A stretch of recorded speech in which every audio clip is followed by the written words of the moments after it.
Le soleil est au rendez-vous pour cette journée de dimanche sur le circuit de Colmar-Berg, 4e rendez-vous du TCR Benelux et unique déplacement sur le territoire luxembourgeois.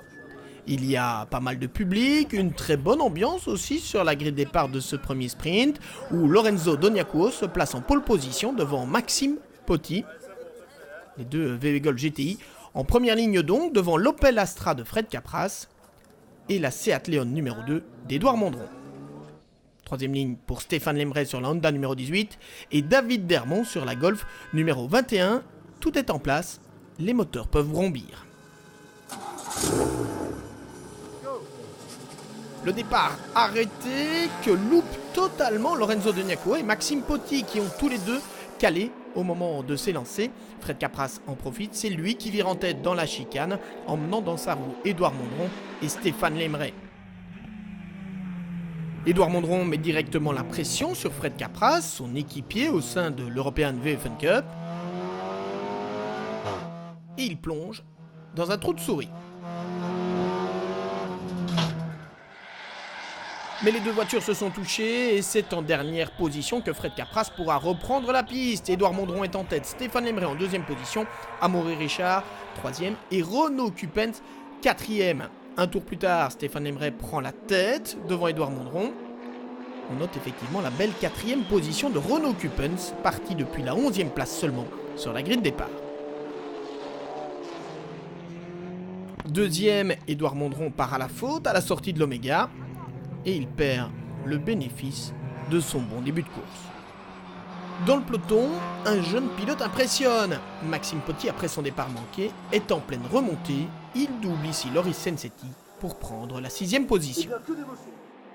Alors qu'il était 9e au premier virage, Maxime Potti n'en reste pas là. Il a doublé David Dermont, il attaque ici Renaud Cupens et il s'empare de la 3e place. 2 tours plus tard, le jeune homme de 16 ans profite d'une meilleure vitesse dans la chicane pour attaquer et passer Amaury Richard.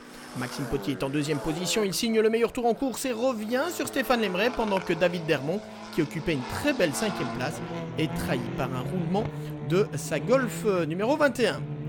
Pour la 3e position, c'est chaud entre Amaury Richard et Renaud Cupens. Le pilote de la Honda Civic espère bien monter sur le podium, mais son moteur explose au bout de la ligne droite. Pour Renaud Cupens et Benjamin Le Sen, la journée de dimanche est déjà terminée. C'est chaud aussi pour la 4e position. Fred Capras attaque et double Loris Sensetti au bout de la ligne droite. L'Opel Astra, qui était retombé au fond du peloton après l'incident du premier tour, terminera finalement 4e devant l'Alfa Romeo Giulietta, très impressionnante pour ses débuts en TCR Benelux et déjà dans le top 5. Pour la victoire, Stéphane Lemray résiste jusqu'au bout à Maxime Potti et c'est donc la Honda Civic numéro 18 du Boutson Junior Racing qui s'impose. Bravo Stéphane. C'était de nouveau très très animé, c'était super, je me suis bien amusé et puis ça fait drôle de se retrouver sur le podium avec des gamins de 16 et 18 ans. À eux deux, ils font loin de mon âge, donc c'est vraiment, ça m'a rajeuni, c'est gai de gagner un sprint. Je crois que j'avais plus gagné de sprint depuis 2002, donc 14 ans sans victoire en sprint, ça fait drôle de me retrouver tout seul sur la première marche du podium. Après sa fantastique remontée, Maxime Potti est l'un des héros sur le podium. Je rate mon départ, j'ai le limiteur qui se met à 40, donc je tombe 9e. Et là, pendant la course, j'ai su remonter et faire des beaux dépassements et faire une belle course aussi. Le rythme était vraiment très élevé là. Oui, j'ai trouvé quelques astuces au niveau de la chicane. Et à chaque fois, je revenais à la chicane et c'était génial, j'ai adoré. Ce premier sprint sur le circuit de Colmar-Berg aura été en tout cas riche en rebondissements et on en revoit le classement avec la victoire de Stéphane Lemray devant Maxime Potti, Amaury Richard, Fred Capras en 4e position est bien remonté donc et puis Loris Sensetti, on remarque que 4 marques différentes figurent dans le top 5.